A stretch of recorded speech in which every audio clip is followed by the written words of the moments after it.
Halo, pada kesempatan kali ini saya akan memaparkan tentang Brugia malayi.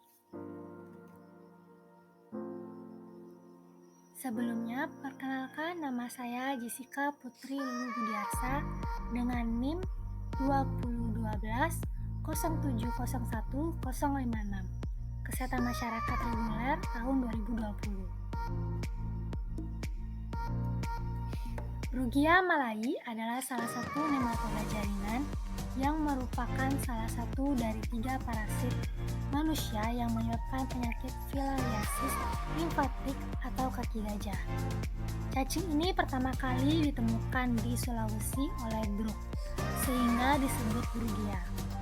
Brugia malayi disebut juga dengan Filaria malayi dan Fusariaria malayi. Penyebaran parasit ini meliputi daerah tropis dan subtropis. Menurut faktanya, didapatkan di daerah Asia Selatan dan Asia Tenggara, terutama di daratan rendah yang banyak air dan ditumbuhi tanaman air. Berikut morfologi dari Brugia malayi. Ciri-ciri Microfilaria Brugia malayi. Ukuran panjang 170 sampai 260 mikrometer dan lebar kurang lebih 6 mikrometer. Mempunyai sarung atau seed. Ujung anterior membulat atau tumpul dengan 2 buah stilet atau alat pengebor. Ujung posterior runcing. Cephalic space panjang banding lebar, yaitu 2:1. Inti tubuh kasar, tersusun tidak teratur sampai ujung posterior dengan 2 buah nukleus terminalis. Ciri-ciri cacing dewasa atau Filaria Brugia malayi. Yang pertama, ukuran lebih kecil daripada Fusariaria bancroftyi. Ukuran cacing betina kurang lebih 160 mikrometer dan lebar kurang lebih 55 mikrometer. Ukuran cacing jantan kurang lebih 90 mikrometer dan lebar kurang lebih 25 mikrometer. Bentuk seperti benang halus, berwarna putih kekuningan, dan cacing jantan mempunyai sepasang papila yang besar di sebelah anterior kloaka dan sepasang lagi di belakangnya dengan ukuran yang lebih kecil. Spikula satu pasang dengan ukuran yang tidak sama panjang. Siklus hidup parasit ini sama dengan siklus hidup Fusariaria bancroftyi.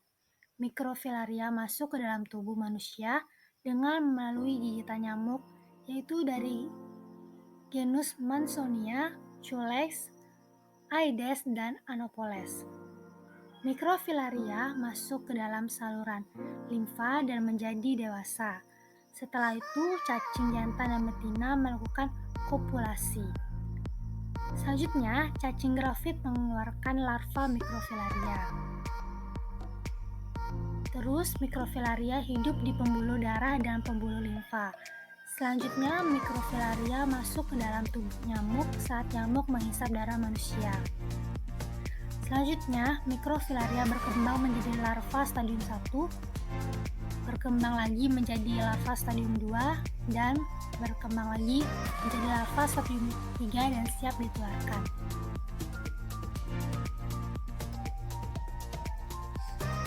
Patogenesis Brugia malayi. Biasanya, faktor yang umum berperan dalam penyebaran Brugia malayi adalah nyamuk yang berasal dari genus Mansonia dan Aedes. Ketika nyamuk menghisap darah manusia, nyamuk yang terinfeksi Brugia malayi menyelinapkan larva Brugia malayi ke dalam inang manusia. Dalam tubuh manusia, larva Brugia malayi berkembang menjadi cacing dewasa yang biasanya menetap di dalam pembuluh limfa. Cacing dewasa dapat memproduksi Microfilaria yang dapat menyebar hingga mencapai darah tepi.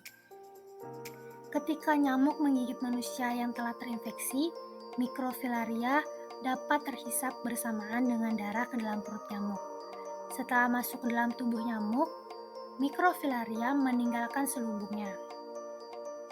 Microfilaria kemudian berenang melalui dinding proventriculum uterus dan porsi kardiak, yaitu bagian dalam perut nyamuk, hingga mencapai otot toraksis, yaitu otot dada. Di dalam otot toraksis, larva filaria berkembang menjadi larva tahap akhir. Larva tahap akhir berenang melalui homkul, rongga tubuh, hingga sampai pada proboscis, sungut nyamuk. Ketika tiba di dalam proboscis nyamuk, cacing tersebut siap menginfeksi inang manusia yang selanjutnya.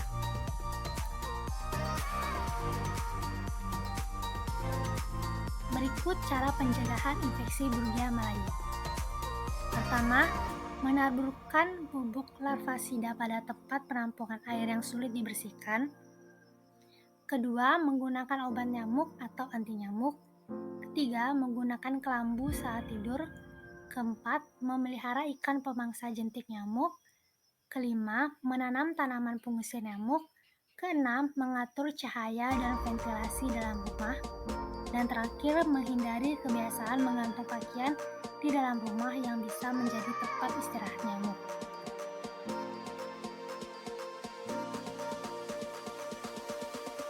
Sekian pemaparan dari saya tentang Brugia malayi. Terima kasih atas waktu dan perhatiannya.